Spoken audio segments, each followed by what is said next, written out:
না, হঠাৎ করেই আপনি তৃণমূল কংগ্রেস ছেড়ে আইএসএফ এ যোগ দিলেন। মানুষ কতটা আপনার সাথ দিচ্ছে? না, তৃণমূল ছেড়ে আইএসএফ এ যোগ দেওয়ার পরে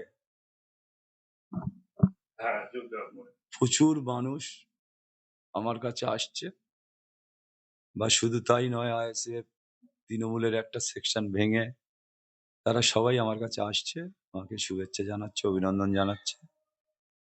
যেমন কালকে ঈদ হলো, আমাদের ঈদ ৮টার সময় টাইম ছিল, বৃষ্টির জন্য আমাদের ৯টায় ঈদটা শুরু হলো, 9:45 শেষ হলো। আমি বাড়ি এসে দেখি মানুষের লাইন। আর সেই বসেছি, আর দুপুরেও খাইনি, শুধু চা খেয়ে খেয়ে আমি রাত 12টা পর্যন্ত লোকের সাথে মিট করেছি। কয়েক হাজার লোক, আমি কি বলবো, যে মানুষ এত উৎসাহিত। আর ঈদের দিনে শুভেচ্ছা জানানোর জন্য হাজারে হাজারে মানুষ এসছে। কিন্তু একটা ব্যাপার হচ্ছে, তারা সমস্ত আইএসএফ আর তৃণমূল কংগ্রেসের আমার যারা লোক, তারা সবাই এসছে। আচ্ছা, ২০০৬ সালে যখন আরাবুল ইসলাম রাজনীতিতে এসেছিল, তখন আরাবুল ইসলামের একটা ব্যাপক জনস্রোত ছিল। আর ২০২৬ সালে কি সেই জনস্রোত আরাবুল ইসলাম ফিরে পাচ্ছে? তার থেকেও বেশি জনস্রোত। আমি 2006 দলে আসিনি, আমি দলে এসেছি 98 সালে তৃণমূল কংগ্রেস গঠনের পরে। আমি তার আগে কংগ্রেস করতাম। 84 সাল তো মমতা ব্যানার্জির সাথে ছিলাম। তারপরে 98 সালে তৃণমূল কংগ্রেস গঠন হলে টানা 12 বছর দলের সভাপতি ছিলাম। তারপরে অনেক অনেক দায়িত্ব সামলেছি। তারপরে পঞ্চায়েত সমিতি 2013 থেকে এখনো পর্যন্ত পঞ্চায়েত সমিতির সভাপতি। আজ পর্যন্ত পঞ্চায়েত সমিতির সভাপতি আছি। তা একটা ব্যাপার হচ্ছে, এই দলটা, কংগ্রেস দলটা, তৃণমূল দলটা মানুষের কাছে, মানে ওরা ওদের হারিয়ে ফেলেছে। ওদের যে মানসিকতা, একদিকে বিভিন্ন ক্ষেত্রে সরকারি চাকরি থেকে শুরু করে, কয়লা কেলেঙ্কারি থেকে শুরু করে, বালি কেলেঙ্কারি থেকে শুরু করে, চাকরি থেকে শুরু করে সমস্ত দিকটা জড়িয়ে গেছে, ন্যাজে গোবরে হয়ে গেছে দলটা। আর এই দলে কোনো সম্মান নেই, আমার মতন লোকের সম্মান নেই। আমরা যারা মমতা বন্দ্যোপাধ্যায়ের সাহাসঙ্গী ছিলাম, সেই আমাদের মতন লোকের সম্মান নেই, সেই কারণে আমি এই দলটা ছেড়ে দিয়েছি। শওকত মোল্লা বারবার বলছে যে আরাবুল ইসলামের বুকের পাটা থেকে তো ক্যানিং পূর্বে এসে দাঁড়ায়। যদি দল আপনাকে ক্যানিং পূর্বে দাঁড় করায়, তাহলে আপনি কি ওখানে লড়াই করবেন? 100% লড়াই করবো। এখন শওকত মোল্লা যেটা বলছে বলে যাক, তারপর আমি যখন যাবো ওখানে আমি বলবো। ঠিক আছে?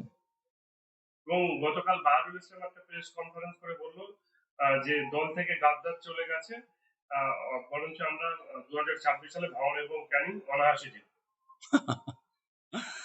হাসির গোড়া হাসি। ওরা ভাঙড় 2 নম্বর ব্লকে 218টা বুথ আছে। 218টা বুথে ওরা এজেন্ট দিয়ে ভোটটা করে দেখাতে পারে।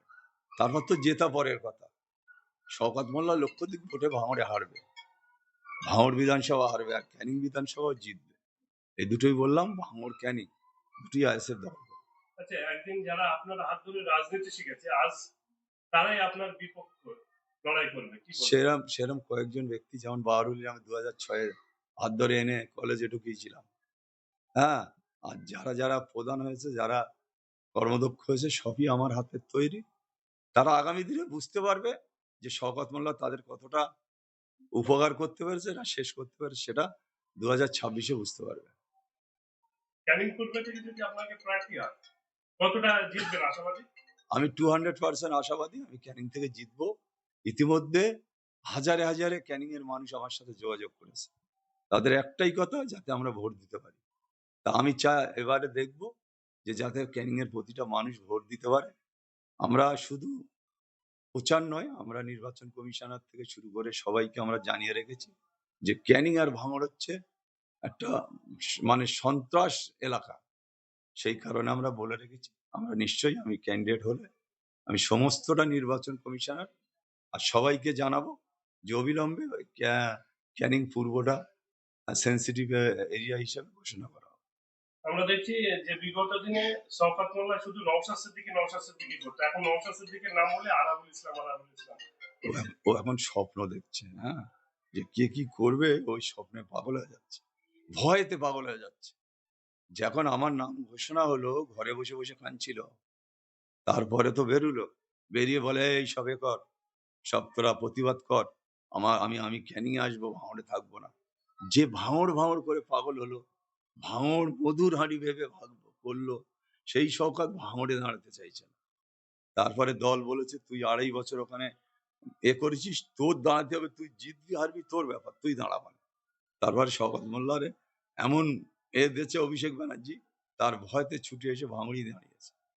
আচ্ছা, আপনি আইএসএফ যোগ দেওয়ার পরে মমতা ব্যানার্জির তরফ থেকে আপনাকে কোনো রেসপন্স করা না, কেন রেসপন্স করবে? আমি তো বলেছি কারোর সাথে রেসপন্সের কোনো প্রয়োজন নেই।